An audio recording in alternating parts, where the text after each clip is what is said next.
మీ ఇంటి పక్కనే ఉన్న మురుగు కాలువ లేకపోతే చెత్త కుప్ప, ఈ రెండే మీకు వస్తున్న రోగాల్లో చాలా వాటికి కారణం అవుతోంది అని తెలుసా మీకు?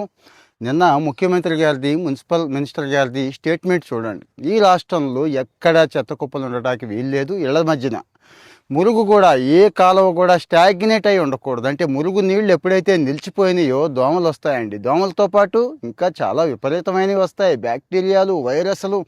మొత్తం ఏది ఒక ఊరికి సరిపడా ఒక డ్రైన్లో ఉంటాయండి. అంటే ఊరికి సరిపడా రోగాలు ఒక డ్రైన్లో ఉంటాయి. అది ఇంటి ముందు ఉంటే ఎంత ప్రమాదం అండి. సో అంటే డ్రైనే ఉండకూడదా అని అనుకోవద్దు, డ్రైన్స్ ఉంటాయి. చెత్త పోదా అంటే చెత్త వస్తూనే ఉంటుంది. కానీ ఇవి పంపించే బాధ్యత, బయటికి పంపించే బాధ్యత మున్సిపల్ వాళ్ళది కదండి. నేను ఇద్దరు సామాన్యులు చెప్పుకుంటుంటే విన్నానండి. మాలాంటి వాళ్ళు చెప్తే మీరు అంతా ఇలాగే చెప్తారు, లైకుల కోసం, ఫాలోవర్స్ కోసం అంటారు కదా. అంటే ఆ వీడియో లేదు కానీ విషయం చెప్పేస్తున్నాను. ఒకడు ఇదే బాధపడి చెప్తున్నాడు, ఈ బాధ ఉందరా బాబు, ఈ మున్సిపాలిటీ వాళ్ళు పట్టించుకోవట్లేదు, పంచాయతీ వాళ్ళు అని చెప్తుంటే, రెండో వాడు, ఒరే ఇది ఉంది కదరా, సింపుల్గా పురమిత్ర యాప్ ఉంది కదరా, ఒరే 1100కి ఫోన్ చేసి నా పని అయిపోతుందిరా, నేను చేశాను రా బాబు, నా పని అయిపోయిందని చెప్పాడండి. సో అదే విషయం మీకు కూడా చెప్తున్నానండి, వాడుకోండి దయచేసి. ప్రశ్నించే చోటే పనులు అవుతాయండి. మీరు ఏమీ అడగకుండా ఎవరినో ఒకసారి, ఎప్పుడో ఒకసారి అడిగేస్తే అవ్వదు. సో మున్సిపాలిటీలో ఉన్నట్టయితే పురమిత్ర అనే ఒక యాప్ ఉంది, అక్కడికి వెళ్ళండి, అక్కడ రైజ్ చేయండి కంప్లైంట్. అటు ఇటుగా ఉన్నారనుకోండి, అంటే చేయకుండా చేసినట్టు, ఏదో బతిమిలాడో భయపెట్టో పని అవ్వలేదు అనుకోండి, ఇంకో మార్గం కూడా చెప్తున్నా, 1100 అని ఉంది, అక్కడ మేనేజ్ చేయడానికి ఏమి ఉండదు. అది ముఖ్యమంత్రి గారి కాల్ సెంటర్, వాళ్ళు కరెక్ట్గా చూస్తారండి. మున్సిపల్ కమిషనర్ని టార్గెట్ చేస్తారు, లేకపోతే జిల్లా కలెక్టర్ని, లేకపోతే హెడ్ ఆఫ్ మున్సిపల్ ఇన్స్టిట్యూషన్ ఉన్నారు కదండి, వాళ్ళకి పంపేస్తారు. సేమ్ పంచాయతీలు కూడా అంతే.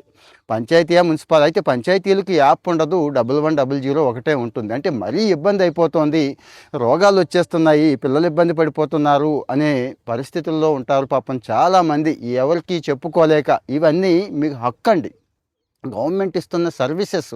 దీని మీద చాలా సర్వేలు చేస్తున్నారు, మీకు కూడా అడపాదడపా ఫోన్లు వస్తూ ఉంటాయి, ఆ సర్వీస్ ఎలా ఉంది అని అడుగుతూ ఉంటారు.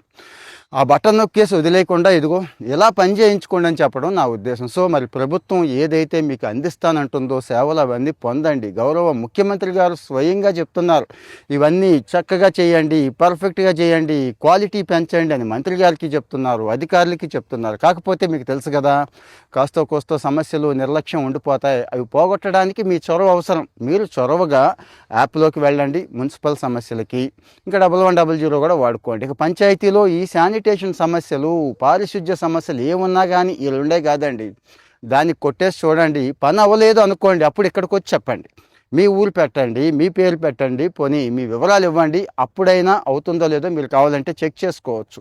ఇలాంటి ప్రభుత్వ సేవలు కూడా షేర్ చేసుకుందాం, ఫాలో అవుతూ ఉండండి.